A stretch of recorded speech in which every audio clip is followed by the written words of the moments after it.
Hello, how's it going? Today we're playing Buried, which is an interactive story. It's a choose your own adventure. Saw the first part, cannot wait to play it myself. So, we're gonna do that.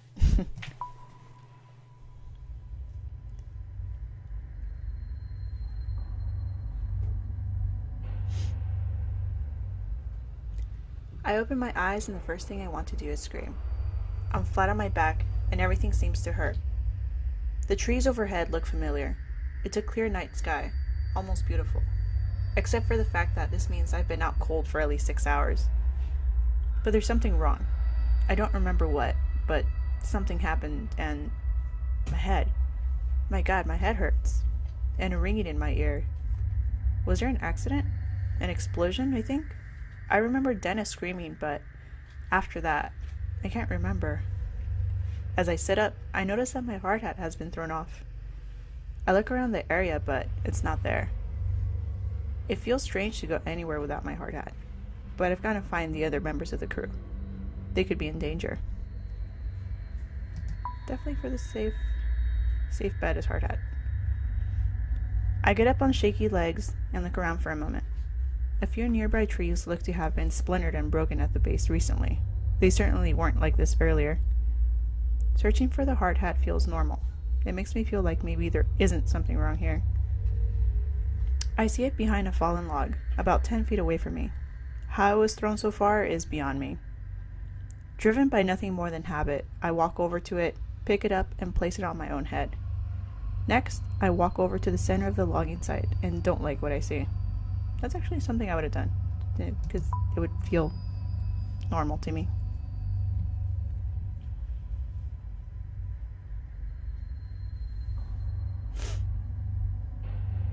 The logging site looks like a bomb was detonated right in the center. I don't know where to start.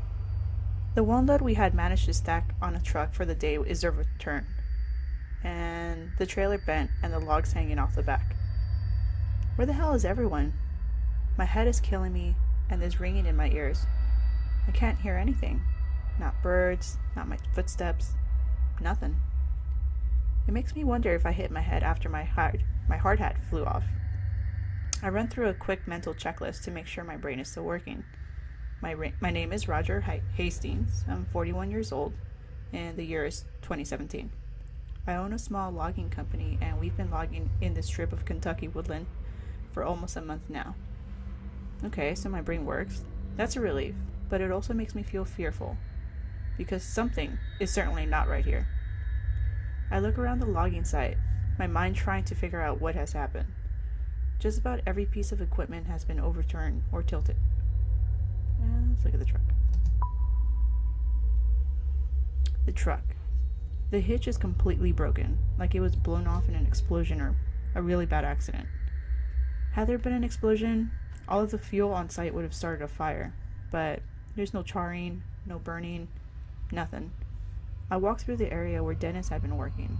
From the looks of it, he'd been moving slowly. He'd only taken down 4 trees today. His metal lunchbox is open, an indicator that he had been taking an early break.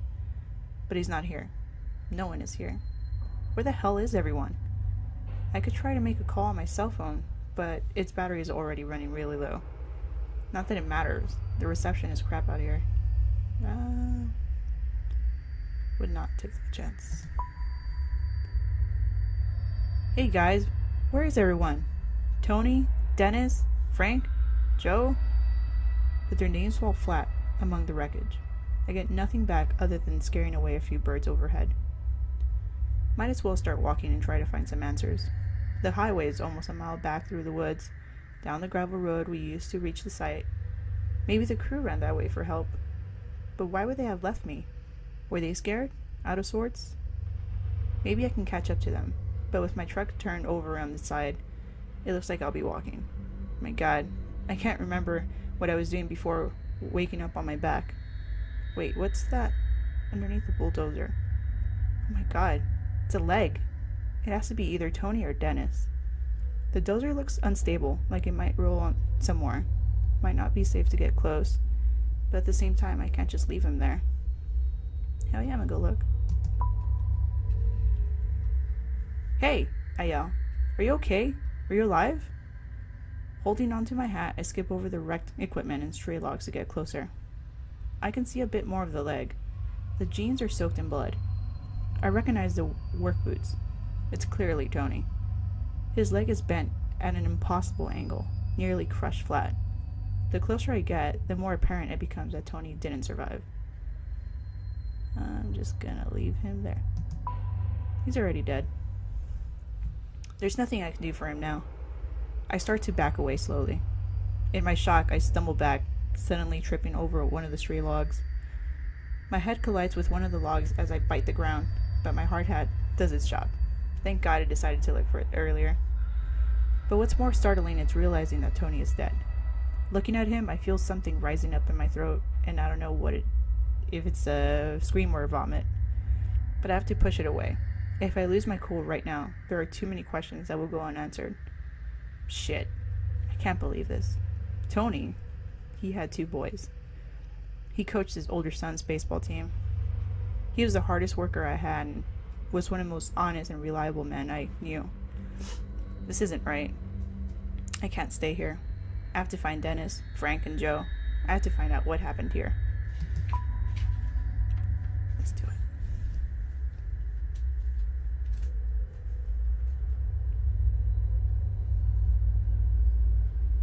As I walk through the stacks of logs from the last week or so at work, everything feels frozen. This high-pitched sound in my ears, it's terrible. It keeps happening every few seconds and sounds like it's coming from far away. I can't help but wonder, is it my ears or is it something else? The silence out here is creepy, and there's a smell, like the atmosphere after a bad summer storm. I might as well admit it, I'm a little scared. Everyone is missing and it's dead quiet out here. There doesn't even seem to be a breeze to rustle the leaves or branches. My right knee hurts like hell. My head was hurting so bad before that I never even noticed the pain in my knee. I must have heard it during the what? Accident? Or... Wait, is that Dennis? I see him sitting on the ground, motionless, about 30 feet away. Walk up. He's just sitting there, not moving. I walk up slowly next to him. Dennis, hey, man, can you hear me? I tap him on the shoulder. He looks up at me from the ground, clearly coming out of a daze. Yeah, Roger, I hear you, he says. Dennis is built like a wrestler and has a tough personality to match. But in this moment, he looks disoriented and even a little anxious. Though I'm glad to see him, the fear on his usually confident face is alarming. What the hell happened? What's going on? He asks. I really don't know, so I don't know. The crew is missing. Missing? Dennis says. Where do you think they went? I'm not sure, I say, but it has me pretty freaked out. Something's not right here. Still sitting on the ground, he looks around the woods, as if he's just now understanding the severity of the situation. The equipment was overturned. The dozers, too, I say, shifting my hard head and wiping my forehead. You okay? I ask him. Yeah, just shaken up. Me too. This might be the worst intimate conversation Dennis and I have ever had. While he and I have always been on good terms, we've never been particularly close. I've always respected him, though. Sure, he's come to work a few times, looking at like he'd been in a bar fight the night before, but I've also seen him do an enthusiastic impression of a dinosaur as he played with Tony's kids, while they waited for their dad to finish up their shifts. Oh, what did I do? Oh, my bad. It's then that it hits me. Dennis and Tony were good friends. I'm not sure I want to rattle him with the news of Tony's death right now. Not before we know what's going on. But he has a right to know. Tony's dead. That way we don't have to look for him. I know where he's at.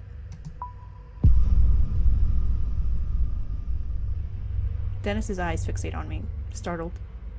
He was crushed under the dozer, I say. Dennis pauses for a moment, like he's trying to understand what I said. His eyes narrow and his bottom lip quivers.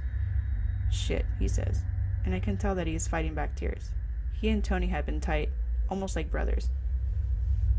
Hey, he adds quickly, as if trying to escape the reality of Tony's death. Did you see that light? No, I say. What did you see? I don't even know, Roger, he says. It was like this flare of white light. It came right up out of the ground, like an explosion. So there was an explosion, I say. Maybe it was some equipment or... This was no equipment, Dennis interrupted, agitated. This huge bowl of light came right out of the damn ground.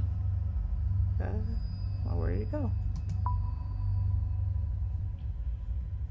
It just shot up into the sky until it was out of sight. When? I'm not sure, he answers. But I had finished about 10 trees for the day and was about to top one. That's when it happened. You were almost done with 10 trees? I ask. Yeah, he says, looking at the ground. You know, I wouldn't want to take a lunch break until I was done. And that's when that light blew up. Why? You don't believe me?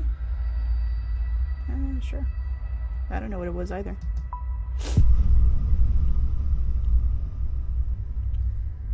He saw what you... Wait, what? He saw what he saw, I think to myself. He has no reason to lie about this. My God, are you okay? Yeah, I'm fine, he says. But if I'm being honest, it scared me pretty bad. And if it's all the same to you, I'd like to get the hell out of here. We both stand up and start heading towards the road. It isn't until we start moving that I see Dennis is wounded. His right side is coated in blood, the red seeping through his blue work shirt. There are splatters of it here and there, but also a very large red splotch that makes me worry. I wonder if he's in pain. But he must be.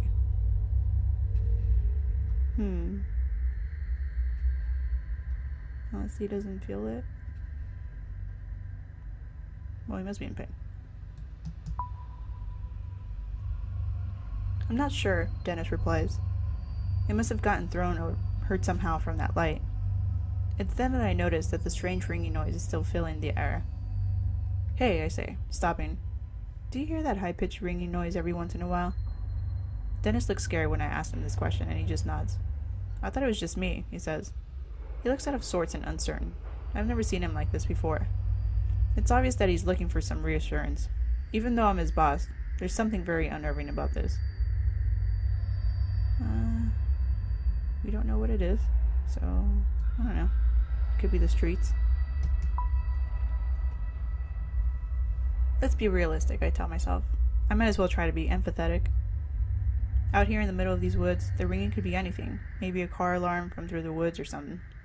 Still, even my passive comment seems to have reassured Dennis. He looks a bit calmer, more relaxed. We both start moving forward and don't say another word. Did you try to call Frank? Dennis asks. I know he had his cell on him today. Not yet. Luckily, I still have some battery left. I pull out my cell and call Frank, happy I didn't make that call to Dennis earlier. It rings, but it doesn't pick up. But then I hear his phone go off, behind the stack of logs. Dennis and I give each other another look. As the phone goes to voicemail, I hang up and we walk behind the logs to find Frank's phone on the ground, abandoned. We look around for Frank, but find nothing. Not a single trace. It's then that I notice something really odd. A 10-foot wide hole in the ground, right near where the phone was. There's no stray piles of removed dirt or rocks. It's clean, smoothly dug, cutting into the earth, wide but only a few feet deep. It looks unnatural, like the ground was just deleted, no shovels or diggers used. Dennis walks over to it. This looks like the same kind of hole where I saw that light come from the ground, he muses to himself. I say nothing. My mind is spinning, but I don't know what to think. We need to get out of here, Dennis mutters. At that moment, that ringing noise carries through the forest again, sending a shiver down my spine. Dennis is right. There's something strange going on, and we might not be safe here. But that ringing sound could be a clue to where the rest of the crew went. I disagree. But...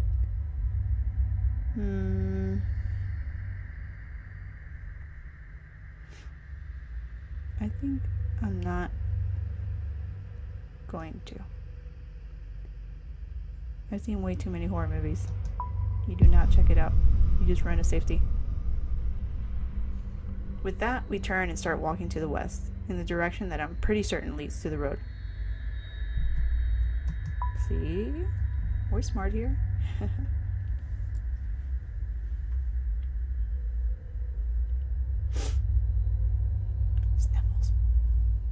It's sort of embarrassing. I've been a logger for nearly 15 years, but I'm finding it easy to get lost in these woods. The trees are so thick, in places that the moonlight doesn't even reach the ground. It's easy to get turned around. My only hope is that I can find the overgrown dirt road that will lead us back to the highway. You sure we're heading the right way? Dennis asks. Pretty sure, I say. I turn to him and see that he's clearly in pain. It's at this moment that we come upon another one of those smooth holes. This one is even stranger because a nearby tree also has a chunk cut out of it. The arc goes smoothly through the ground and then up through the trunk, like a cartoon wrecking ball blasted through both of them. What the hell are these things? Dennis whispers to himself.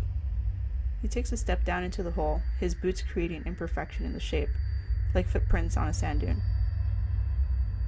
Step down into it, walk around the perimeter.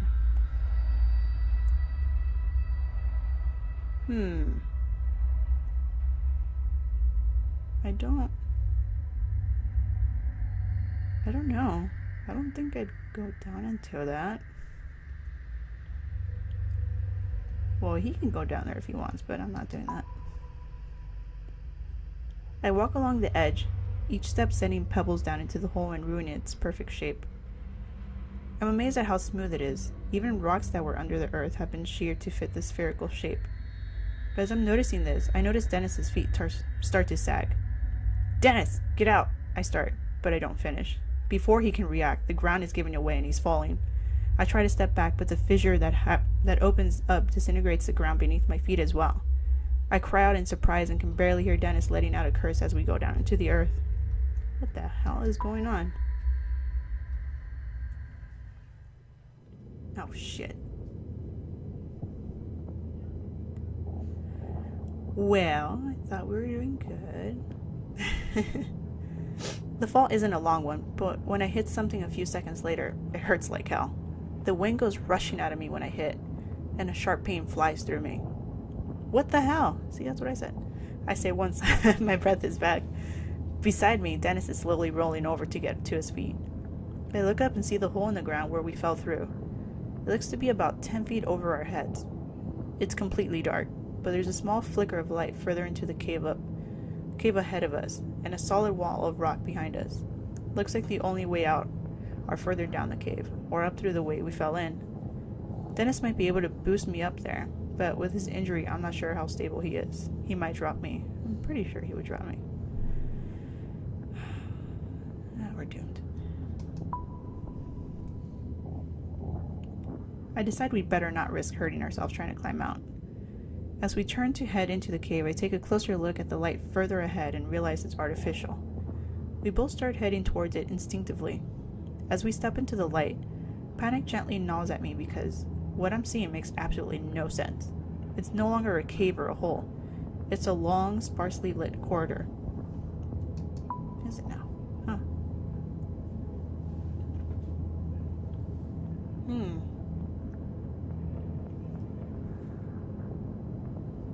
It's a massive corridor, in fact. It seems to go on forever. This corridor is mostly dark, with emergency lights every 10 feet or so. I turn to my left and see that there is a door which appears to lead upwards to the outside. But it's locked tight. I push as hard as I can, but no luck. Dennis, help me with this, I say. He comes over and we both try to kick the door open, but it doesn't budge. For some reason, someone doesn't want people getting out of here. Looks like we're heading down the hallway. Well, fuck it. I'm eager to figure out what's going on here. Our footsteps echo loudly in the dust and the dirt. Dennis leans on me for support. If there is anyone here, it's not like we're trying to be quiet and stealthy with the intention of sneaking up on them. If anyone is listening, they definitely know we're here now. As I carry Dennis to the far end of the otherwise featureless place, I see a flight of concrete stairs leading down. I have to set Dennis down on the floor. His weight is killing me. Dennis, are you okay? Stop worrying, man, he says. I'll be okay. I just need a minute to rest. But looking at him, I'm not so sure. I can still hear the ringing noise every so often, coming from somewhere in here. Oh shit.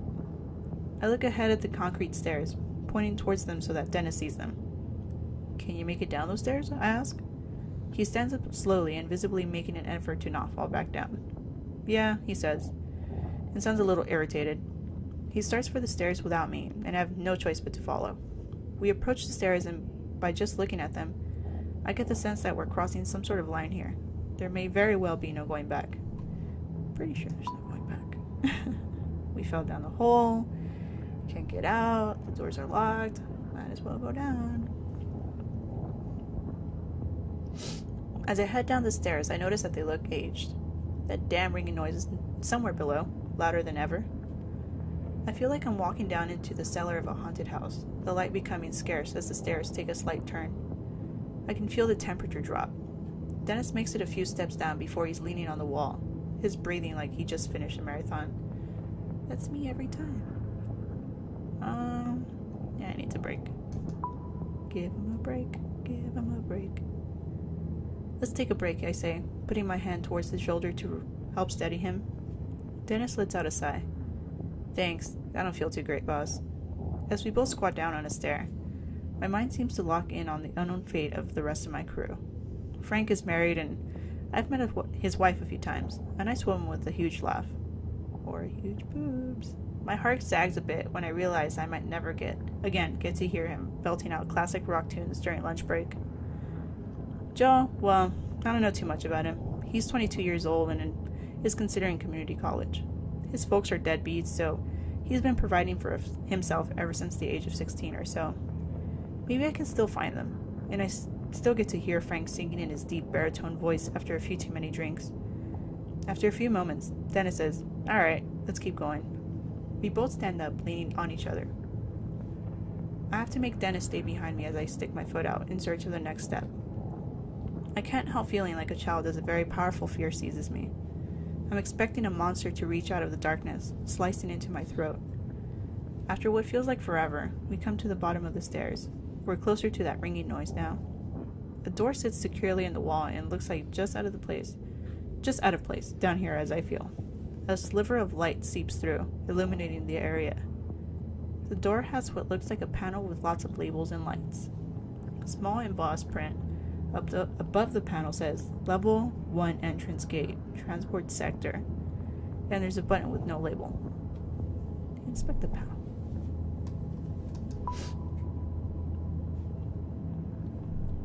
The panel looks like a diagnostic or alert system of some kind, each label meant to communicate some status. Lockdown engaged, experiment in progress, shutdown engaged. Those all appear to be off, but one of the phrases has a slowly blinking red light next to it. The only power light on this whole thing. Abnormal entity breach. What the hell? I slowly push the door open when Dennis suddenly steps in front of me, taking the lead. Let's go, he says. I want to find out what the hell this place is. As Dennis walks through, that ringing or beeping or whatever it gets a little louder. The door closes behind us with a click. I can't help but notice the wobble in Dennis's step as he lets out a grunt. You sure you're healthy enough to keep on going? I ask. It doesn't matter. I don't want to be in the woods right now. He seems scared. Something I've never seen before. Angry? Yes. Upset? Yes. But Dennis is never scared. Probably saw something. I don't know what it was, boss. It was like someone had left the radio on, crackling. But we don't have any radios on the site. It was, I don't know. It was like something in the forest was moving. I give him a doubtful look as he casts his eyes to the ground, frustrated. I know how it sounds, he says, but I know what I felt. It was like walking into a funeral parlor, feeling death and gloom everywhere. I've been so preoccupied with my own fear that I nearly forgot about the ringing noise. They had become just background noise. We take a few more steps and I can now see where we are. Makes no sense. Yet another thing that simply seems out of place. The shapes and muted colors of metal are easy to identify, but it just doesn't belong here.